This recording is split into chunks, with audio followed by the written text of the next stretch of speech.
On this episode, we're going to talk about MLW Fusion. As you know, Hammerstone hasn't been seen since that brutal attack by Richard Holiday. But however, Cesar Duran made an announcement: if Hammerstone does not appear on the latest MLW Fusion, then he will strip the title. But however, the Contra Unit Civil War continues between Jacob Fatu and Mads Kruger in a Stairway to Hell match, and we had a surprise debut by a former WWE superstar, someone you guys may have heard of and seen or always enjoyed watching him. In NXT UK, we got a lot of things that are taking place. As you know, there's going to be a lot of interesting stuff. And then finally, we got Impact Wrestling. As you know, we come into the fallout after Moose decided to pay Josh Alexander's family a visit. How would his emotions be in check? Will Honor No More continue to wreak havoc?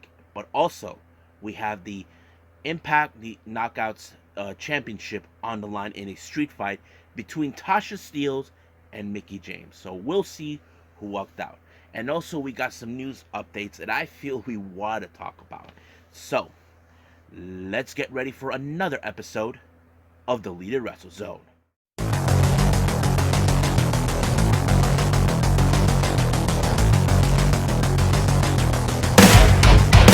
Are you ready? Get up, get up! Get up, get up! Get up, get up! Get up, get up! Get up, get up! Get up, get up!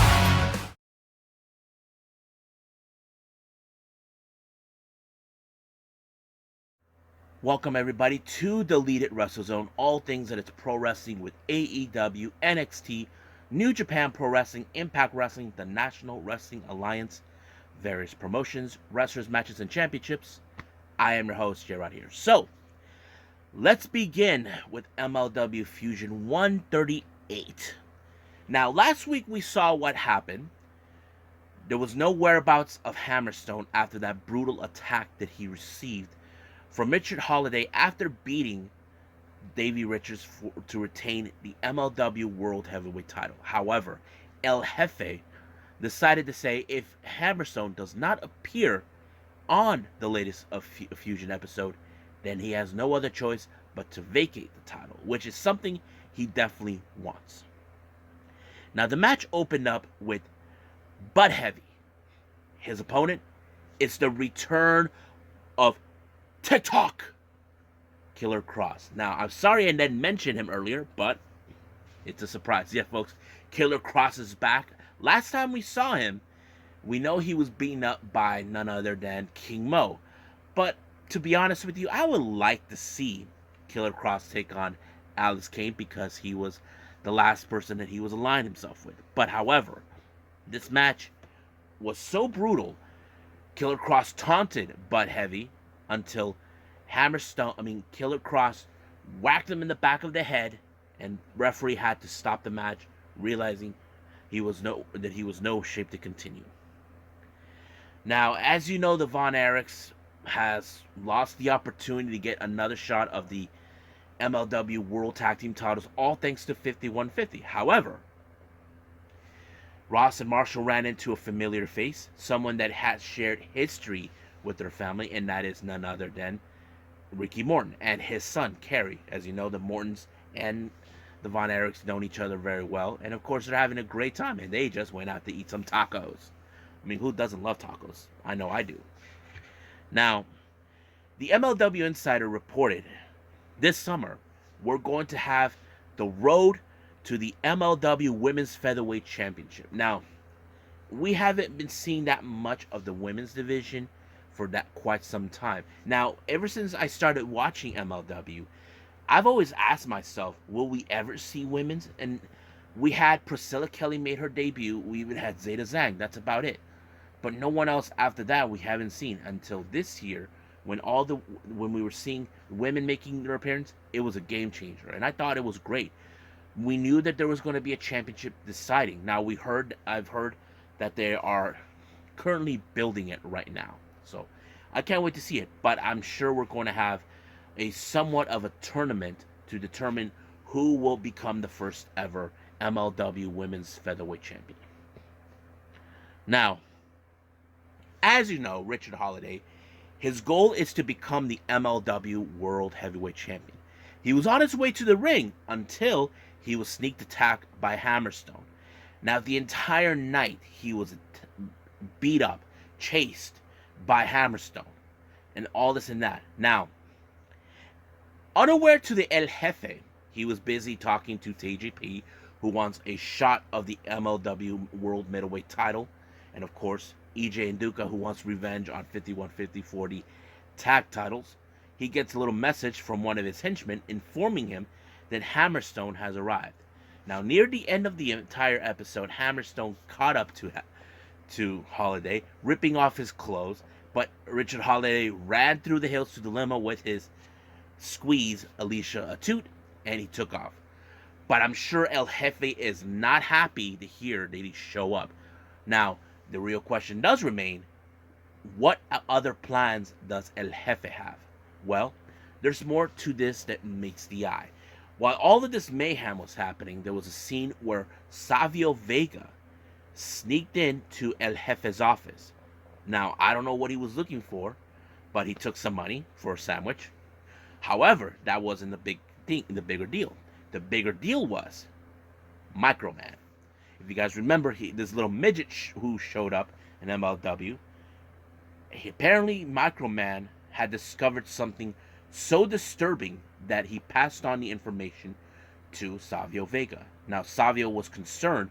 He said that he's going to report this to Court Bauer. Now, the real question does remain, what did Microman heard in El Jefe's mess? And the real question is, how long has he been there?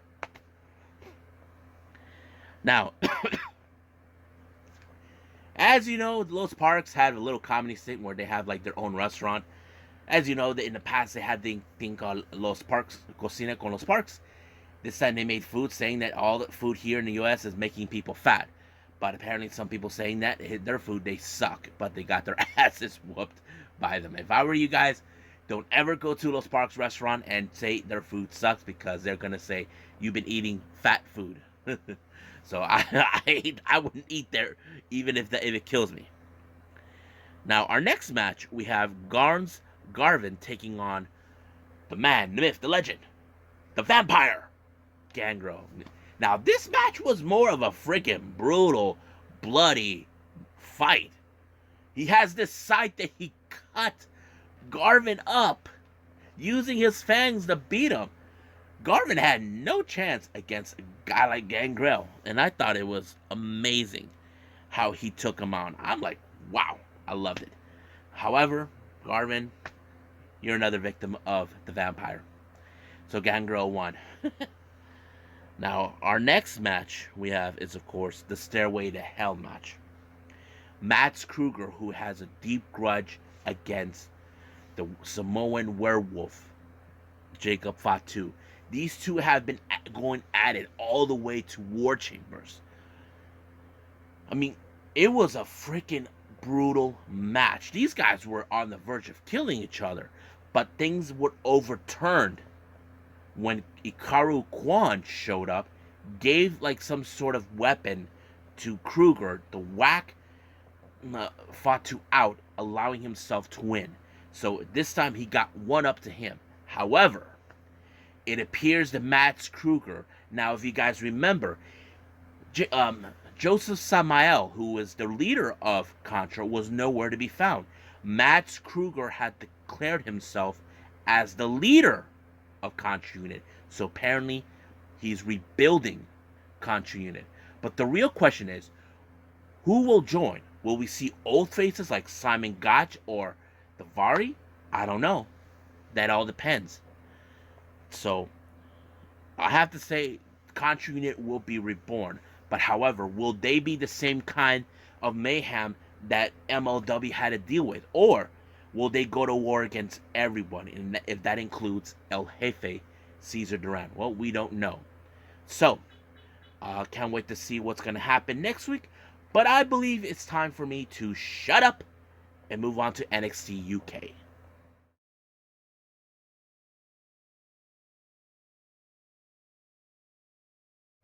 Okay, so NXT UK opened up with Die Familie, consistent of Rohan Raja and Charlie Dempsey, while Tillman is on their corner, taking on Saxon Huxley and A-Kid. Now, this little beef between A-Kid and Charlie Dempsey took it back a couple weeks ago, where Charlie Dempsey crossed the line by, as soon as he beaten Danny Jones, A-Kid called him out. And then A-Kid was doing one of his training sessions, and mostly submission techniques, but however, Dempsey wanted him to teach him, but A-Kid declined, and then he got himself beat up.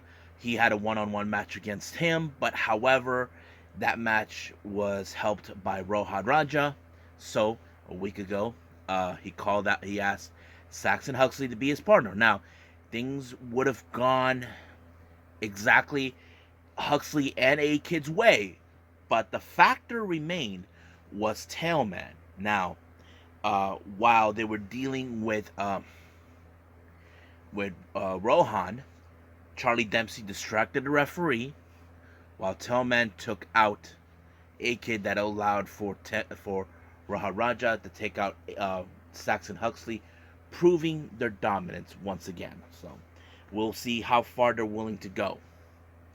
Now, as you know, Amel has been now turned a new leaf, becoming the French Hope. They were questioning her. What does she think about this match for the main event, which I forgot, which was the NXT UK Women's Championship. Amel was about to give her response until she was interrupted by Zaya Brookside. Now, a while back, Brookside challenged Amel. She lost, and now Amel is granting her like a rematch or so. However, like once again, she called her dad, but something else was a little odd. I don't know what, but something tells me she may call for an insurance policy. If you guys don't know what I'm referring to, she might bring someone that will watch her back to ensure she wins her matches. Now, this match is between T-Bone along with Eddie Dennis and Primate to take on former member of their group, Wild Boar. Now, keep in mind, Wild Boar was kicked out of the group because of his failure, and then we haven't heard from him. Now, behind the scenes, he was out on injury. He was put on the shelf, came back, attacked Eddie Dennis, but Wild Boar's true mission is to get his hands on Eddie Dennis. A week ago, Eddie Dennis wanted to try to take care of the whole thing with Wild Boar, but however, Wild Boar wanted him. So Eddie Dennis tried to play smart. He sent T-Bone to finish him off. The only way that Wild Boar is going to get Eddie Dennis is to get through T-Bone. However, the match was crazy, but the factor remains on this one is, of course, Eddie Dennis and Primate interfering, making sure it doesn't fall. But however, it did not go exactly according to plan, to Eddie Dennis' plan. It was Wild Boar that picked up a pretty decisive victory by putting him away. Then he chased Eddie Dennis out. We don't know where. I'm sure Eddie Dennis might have run out of the building. Now, as you know, last week we saw the debut of Diamond Mines Roderick Strong. He issued a challenge to Ilya Dragunov. Dragunov actually accepted the challenge. He is down, but however, the factor remains.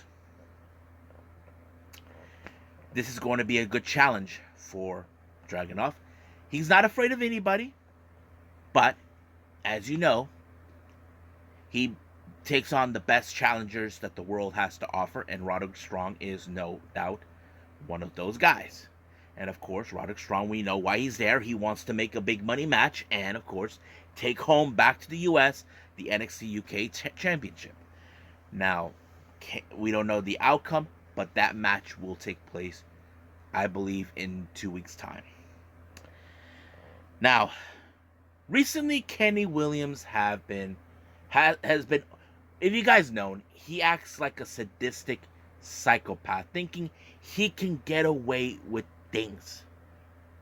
But recently, he has been going paranoid. Last week, he got a little jumpy. Don't know why. I'm sure he thought maybe he saw Sam Gradwell. I don't know. Sam Gradwell wanted revenge for cutting his little mohawk. Then someone stole his keys. He has no clue who it was. Someone's been playing mind games. So, who could it be? My opinion, I think it's Sam Gradwell. I don't know. But we'll see. Now, our next match, we have Danny Jones taking on the Irish Ace, Jordan Devlin. I mean, there was some great moments in this match where we think Danny Jones has a great ability to stand out, especially if he loses to a guy like Jordan Devlin. Even though Jordan Devlin, we know he is talented, we know he has what it takes, and of course his little catchphrase, never make a bet against the Irish Ace. But his victory towards Danny Jones in a pinfall allowed him to prove once again the reasons why he needs NXT UK Gold. We know he last time he challenged for the NXT UK title, but he lost. But it's only a matter of time before he goes back to it. We don't know when. Now, our main event is the NXT UK Women's Championship between the final boss, Meiko Satomura, and the White Witch, Isla Dawn. Now, keep in mind, there's a lot of history between these two ladies. Isla Dawn was Meiko Satomura's first opponent arriving in NXT UK. Until now, Isla Dawn made her decision to attack her. I mean, I'm sure Meiko Satomura had much of this match under her control, but at some point, Isla Dawn turned around. But this time, it did not. Meiko Satomura did a pretty good, amazing pinfall, rolling her up and pinning her 1, 2, 3. But however, things did not go exactly like Isla Dawn would have hoped. She had the audacity to steal the NXT UK Women's title, claim it as her own, even though she lost. It wouldn't surprise me that she'll do whatever it takes to demand another rematch. Now, I would say it would be a smart move, but however, there are other women in the division that would want another shot of the title. But the real question is who? I feel Isla Dawn is going to use that as a way to bypass everyone. But the real question is who will be the next one to challenge if Isla Dawn gets away with it? That is the real question that I'm going to be looking for until we find out what happens next week. But like I said, in 2 weeks' time, we got the NXT UK Championship on the line between Ilya Dragunov and Roderick Strong. So I think that's it for me for now for here. So let's move on with Impact Wrestling.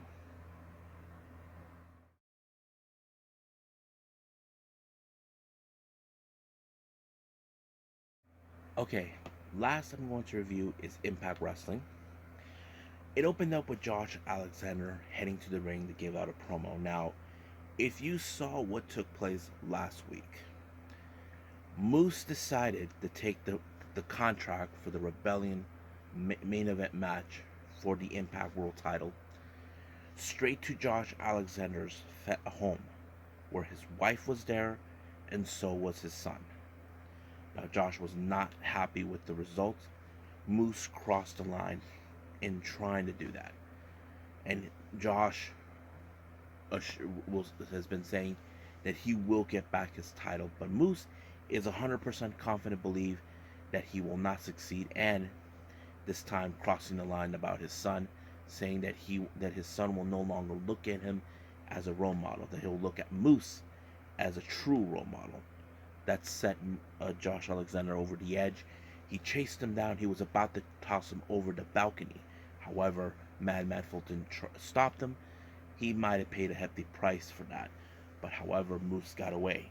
But the more tried to reason with him, saying, look, you only are 1 month away from doing this one thing you definitely got to do. And he's right. But however, is Josh Alexander's motions in check? Well, we don't know. But we'll find out. Now, our next match is a triple threat match for the X Division qualifying entry. We have Willie Mack versus Laredo Kid versus Mike Bailey. Now, there's a lot of questions regarding this. We know that Trey Miguel is going to defend his title, but last week we had Ace Austin enter. What does this mean for Mike Bailey? Now, I'm not saying if he's a heel or a face. Mike Bailey, to me, I feel he's not putting a lot on the cards. The real question is, what's his motives? And there's still no unanswered questions about that. But the real question is, how would Ace feels if he did win? That's the key thing. So basically, it's still an unanswered question. We know that Ace Austin tried to be that guy, like saying, "Look, you're the new kid on the block. I'll take you around. I'll show you where everything's at, where the cafeteria is, the library, where you want to have some privacy, that sort of thing." But as for the match, it was pretty good. But however, I kind of expected that Mike Bailey was going to win it. But like I said, how would this plays out for Ace Austin? Because if this doesn't if this plays out where Ace will question Mike Bailey's motives, he could not. Neither both of them would win the title. Maybe Trey Miguel retains it. I don't know. That's what I predict, but we'll see when we get there. Now, we did had a Bullet Club video package. As you know, last week there was a bit of a controversy over the match. So Chris Bay, calling him, he and Chris Bay and Jay Lethal are going to have a rematch with the Motor City Machine Guns, but now they're calling themselves the JC Connection, which is good. I have to say, it's a pretty good tag team name for those two. But however, they're not the only ones that have plans. We have the Good Brothers, who are now making a play for the Impact World Tag Team titles, which they're going to be in a lumberjack match. Now, Raj Singh in Beyond Impact, an hour show that takes place before this, brought back Shera.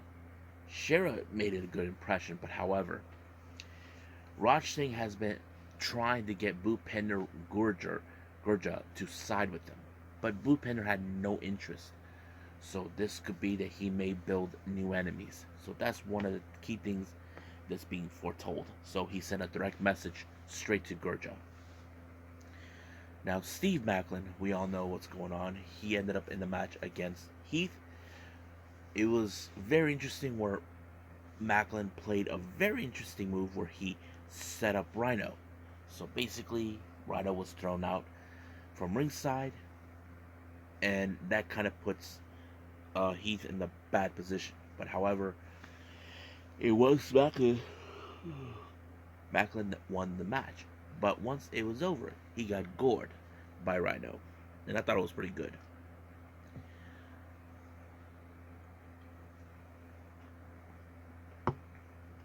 Now, interesting match we have. Well, no, segment. There's still some unanswered questions regarding Caleb with the K. If you saw what took place in Sacrifice, the real question does remain. Who was he going to pass the title to? That is the thing. First, Tennille Dashwood invited him on All About Me, and then he ran. He ended up in Locker Room Talk where Swing was there. It's still an unanswered question that I think it tells us a very interesting storyline. Who is Caleb loyal to? Is he loyal to the influence or inspiration? And that is a question we definitely can get behind and find out. Now, great news coming from New Japan Pro Wrestling. Tomohiro Ishii, the Stone Pitbull, it's coming to Impact. Now, we have seen wrestlers coming from Japan, New Japan. We had Satoshi Kojima. We had Minoru Suzuki. I mean, I don't know, but if you ask me, some of you probably question, will we ever see Kazuchika Okada? Well, I highly doubt it because from what I understand, they did not take a good care of him on his excursion during that time when they were known as TNA. And this is the same promotion where Okada became friends with the Young Bucks. But I have to say I can't wait to see this. But however, it appears someone has drawn attention to Tomohiro Ishii, and I'm talking about the top dog himself, Jonah, and he wants to challenge him at Rebellion. I'm thinking this is going to be a slobber knocker of a match.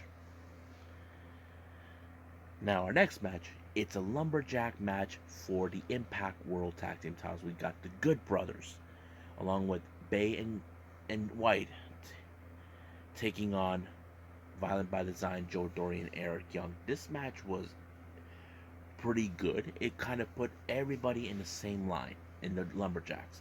However, this is where it gets more interesting. For whatever reason, the OGK, Honor No More, decides to get involved and cost the Bullet Club their chances. Now, however, if you guys been aware of this, the OGK does have some big history towards the Bullet Club. I have to say, this could be a rekindled feud. Trust me. Now, our main event is the Philadelphia Street Fight between Tasha Steelz, putting her title on the line against Mickie James. Now, Tasha Steelz, is sick and tired of this whole friendship with Green and James. So she gave Savannah Evans the order to stay behind and take the night off. We'll see if she does pick it up. Now, our next match, we have Eddie Edwards versus Rocky Romero. This is going to be interesting, and I can't wait to see how this is going to go. However, Eddie Edwards got away with it by sneaking one style away. He even tried to put the code of honor onto Rocky, but he did not do that. But all of a sudden, in the post-match, we saw the arrival of Jonathan Gresham. Looks like there's going to be some hell to pay for what took place the last time. Now, as you all recall, Johnny Swinger opened up Swinger's Palace. Zicky Dice responded it, so he wants to go back to it. However, there's going to be a match between him and a few other people that he say he needs to take care of. So we'll see where they're going to go with that. Now, our main event is the Philadelphia Street Fight in 40 Knockouts Championship between Mickie James and Tasha Steelz. This match was great. However, we all knew this was happening. Savannah Evans was going to show up, cause a problem, and she did. We thought Chelsea Green came out to give the helping hand, but she did not. She just stood there while she was getting her butt kicked, costing her the title. But however, Mickie wanted to know why, but Chelsea wouldn't say. Now, James was beating the crap out of her, and she ran until Matt Cardona showed up and gave him the radio silence to Mickie James, helping her out. So this is going to be another interesting feud. So I think that's pretty much it what we got for Impact Wrestling. I say let's just call it a day, and we will not have today for news updates. Well, I hope everybody enjoys this episode. I know I have. Coming up, we have from last January, Mission Pro Wrestling Crazy Train, but we also got the latest GCW event, one night only, that took place on the 24th.